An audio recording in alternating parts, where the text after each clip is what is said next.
These are 17 fuel myths that cost American drivers over $2 billion every single year. And almost everything you've been told about saving gas is either outdated, exaggerated, or flat out wrong.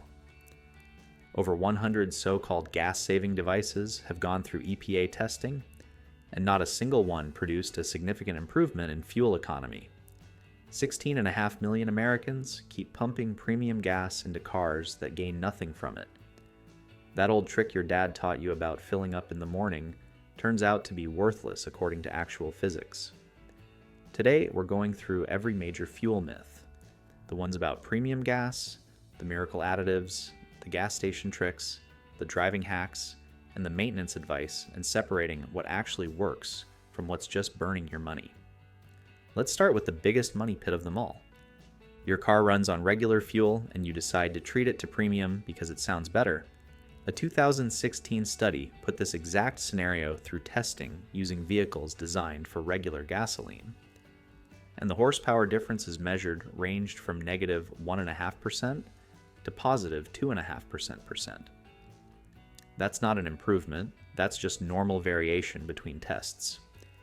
The only engines that benefit from premium are high compression designs specifically engineered to require it, and most drivers miss a critical distinction in their owner's manual. Required means use premium. Recommended means your engine sensors adjust automatically if you run regular and you pocket the savings without consequence. Fuel economy told the same story in that study. Vehicles designed for regular showed no meaningful difference between fuel grades, with the variations between premium and regular actually coming in smaller than the variations between multiple tests using identical fuel. Follow-up testing looked at cars where premium gets a recommendation, but not a requirement. And even under extreme driving conditions, the improvement landed at only about 2.5%. Do the math on that. Premium costs roughly 23 to 25% more per gallon, which means you're paying a quarter extra for a 2% benefit that most drivers will never notice. This next myth drives automotive engineers up the wall. Greg Brannon, who serves as AAA's Director of Automotive Engineering, put it bluntly when he said, "Premium gasoline is higher octane, not higher quality." Octane measures how much compression fuel can handle before it auto-ignites. That's the entire story. Higher octane resists engine knock in high compression engines, but it's not cleaner, it doesn't contain more energy, and it won't extend your engine's life by a single mile. $2.1 billion vanishes from American wallets every year on unnecessary premium, spread across 272 million fill-ups that accomplish nothing. Now we get into the world of bottles and miracle products. Fuel injector cleaners containing PEA, which stands for polyetheramine, can restore up to 94% of injector flow, according to testing data. The catch is that only works when your injectors are actually clogged in the first place. Consumer Reports addressed this directly, stating that if the car runs fine, you don't need it, and that these added services are laden with profit for the dealer's service department. A better solution already exists at the pump. Top-tier gasoline causes 19 times fewer engine deposits than regular gas and costs about 3 cents more per gallon. That's your injector cleaner built into every fill-up without the upsell. Octane boosters make big promises on their packaging. Independent testing from Intertech Testing Services measured what actually happens inside the fuel tank, and 9 octane booster products produced real octane increases of only 0.5 point to 4 points, nowhere near what the labels claimed. Even if they worked exactly as advertised, raising octane in a car designed for regular provides zero benefit anyway. You're spending money to change something your engine doesn't care about. The Federal Trade Commission has been fighting fuel additive fraud for decades, going after products like Fuel Genie, the Tornado, Platinum Gas Saver, and fuel line magnets that promise impossible results. The EPA's official position leaves no room for debate. stating they've evaluated or tested more than 100 alleged gas-saving devices and have not found any product that significantly improves gas mileage, with some actually damaging engines or increasing emissions. Fuel magnets deserve special mention for how absurd their claims are from a basic chemistry standpoint. They claim to align fuel molecules using magnets attached to your fuel line, but motor fuels are non-polar. Magnets have zero effect on them whatsoever. Real money has changed hands over these scams. $800,000 in consumer refunds came from a 2013 settlement with a company that marketed their product as the world's first multivitamin for your engine. Another outfit selling fuel line magnets with claims of saving up to 27% on gas got barred from making unsubstantiated claims entirely. One company went so far as to claim their device could turn water into fuel, and regulators banned them from selling fuel economy products altogether. Gas station mythology runs deep in American driving culture. The morning fill-up theory sounds perfectly logical, since cold gas is denser and you'd get more fuel for your money. Temperature sensors told a different story in Consumer Reports testing. The underground fuel tank stayed at a steady 62 degrees, regardless of whether the air temperature swung by 12 degrees between fill-ups. Underground storage keeps temperatures constant year-round, hovering between 50 and 60 degrees in most climates. Gasoline only expands about 1% for every 15-degree change, even when temperature swings exist, which translates to a few cents difference in the first gallons pumped. 4 years of study by the National Conference of Weights and Measures confirmed no changes to pumping procedures were necessary. That warning about avoiding gas stations when the tanker truck arrives has some truth buried in outdated advice. Fuel delivery does stir up sediment at the bottom of underground tanks. That part is real. Modern gas stations run multi-stage filtration systems, though, and your car has its own fuel filter as backup. Greg Bannon from AAA acknowledged the physics, while noting that filtration systems have improved dramatically from decades ago. Patrick DeHaan from Gas Buddy called it more of a myth, perpetuated over the years, and said it wouldn't worry him personally if he pulled up during a delivery. Brand loyalty at the pump often comes down to perception rather than chemistry. The U.S. Energy Information Administration explains that most gasoline moves from refineries, through pipelines, to large storage terminals, where different companies that own service stations in the same area may purchase their gasoline from the same bulk facility. The only difference between brands comes from the small amount of additives blended in before delivery. Patrick DeHaan simplified it by saying all gasoline is essentially the same at the base, like flour in a recipe that comes from the same place regardless of what you add to it later. Top-tier gasoline stands apart from regular marketing claims because actual testing backs it up. Automakers created this performance specification in 2004, requiring 2 to 3 times the detergent additives of EPA minimum standards. After just 4,000 miles of simulated driving and laboratory testing, non-top-tier gasolines caused 19 times more engine deposits than top-tier brands. Carbon deposit measurements averaged 34 milligrams for top-tier versus 660 milligrams for the cheaper stuff. 3 cents per gallon covers the entire price difference. Surveys show Americans choose gas stations based on price 6 times more often than they consider detergent quality, with 75% picking by location and only 12% factoring in additive quality.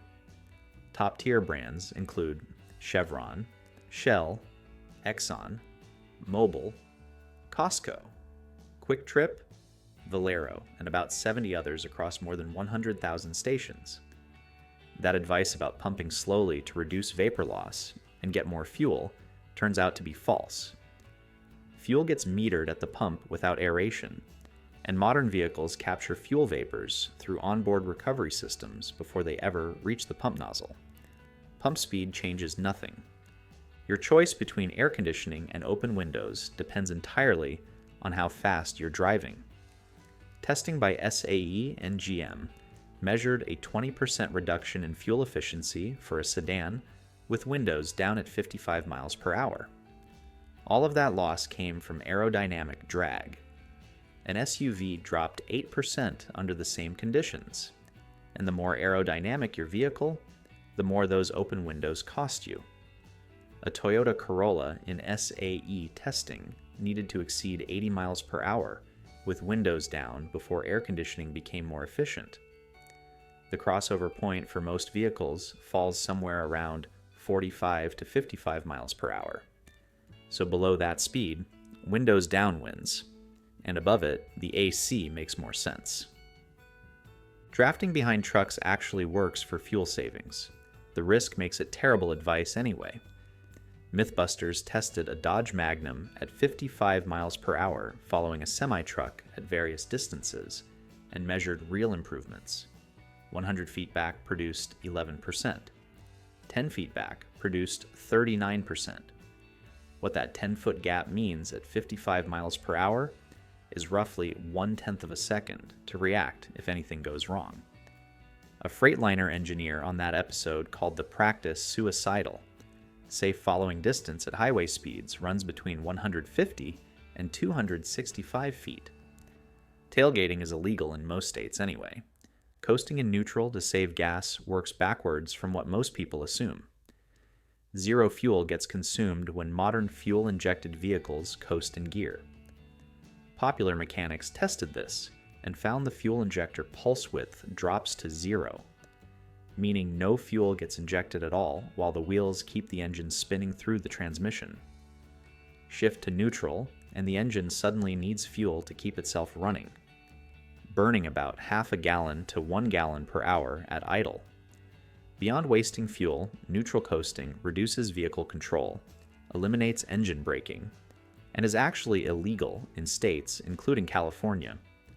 5 or 10 minutes of warm-up time before driving belongs to an earlier era of automotive technology. Modern engines need only 30 seconds of warm-up, even on cold days, according to EPA and DOE guidance, because the engine warms up faster while being driven. Argonne National Laboratory found that idling for more than 10 seconds burns more fuel than restarting the engine would. This advice made perfect sense for carbureted engines before the 1980s, since carburetors needed time to get the air-fuel mixture right. Fuel injection systems adjust automatically regardless of temperature. Natural resources. Canada measured the waste and found a 5-minute warm-up increases total fuel consumption by 7 to 14%. Dirty air filters killing your gas mileage made sense for decades. Modern engine technology changed the equation completely. Oak Ridge National Laboratory tested this for the Department of Energy in 2009 using a Buick Lucerne, Dodge Charger, and Toyota Camry, clogging the air filters intentionally. No significant effect on fuel economy appeared across multiple driving conditions. Mass airflow sensors in modern engines measure incoming air and automatically adjust fuel injection to maintain the proper ratio, with the engine computer compensating for any restriction. Acceleration dropped 6 to 11% with clogged filters in their measurements, but fuel economy stayed flat. Carbureted vehicles built before the mid-80s genuinely lost 2 to 6% fuel economy with dirty filters, which is where this advice originated. Tire pressure effects on fuel economy are real, but often exaggerated in the retelling. 0.2% loss for everyone. PSI drop in average tire pressure is the official EPA figure, with proper inflation providing somewhere between 0.6 and 3% improvement. 19% of Americans keep their tires properly inflated. That's it. 12% of passenger vehicles have at least one tire underinflated by 25% or more. And the DOE estimates this carelessness wastes over 3.5 million gallons of fuel daily across the country. The safety angle matters more anyway, since vehicles with severely underinflated tires face 3 times the risk of tire-related crashes. None of these maintenance myths come close to the factor hiding in plain sight. What actually moves the needle on fuel economy comes down to a short list. Top tier, gasoline costs 3 cents more and prevents 19 times the engine deposits. Proper tire inflation delivers up to 3% improvement. Using the manufacturer's recommended oil grade adds 1 to 2%. All of that combined still pales against the impact of driving behavior. Aggressive driving, including speeding, rapid acceleration, and hard braking, can lower gas mileage by 15 to 30% at highway speeds and up to 40% in stop-and-go traffic, according to EPA data. Edmunds testing found calm drivers achieved 35% better fuel economy than aggressive ones. Everything else, the premium gas in regular cars, the miracle additives, the morning fill-ups, the neutral coasting, either does nothing or actively drains your wallet.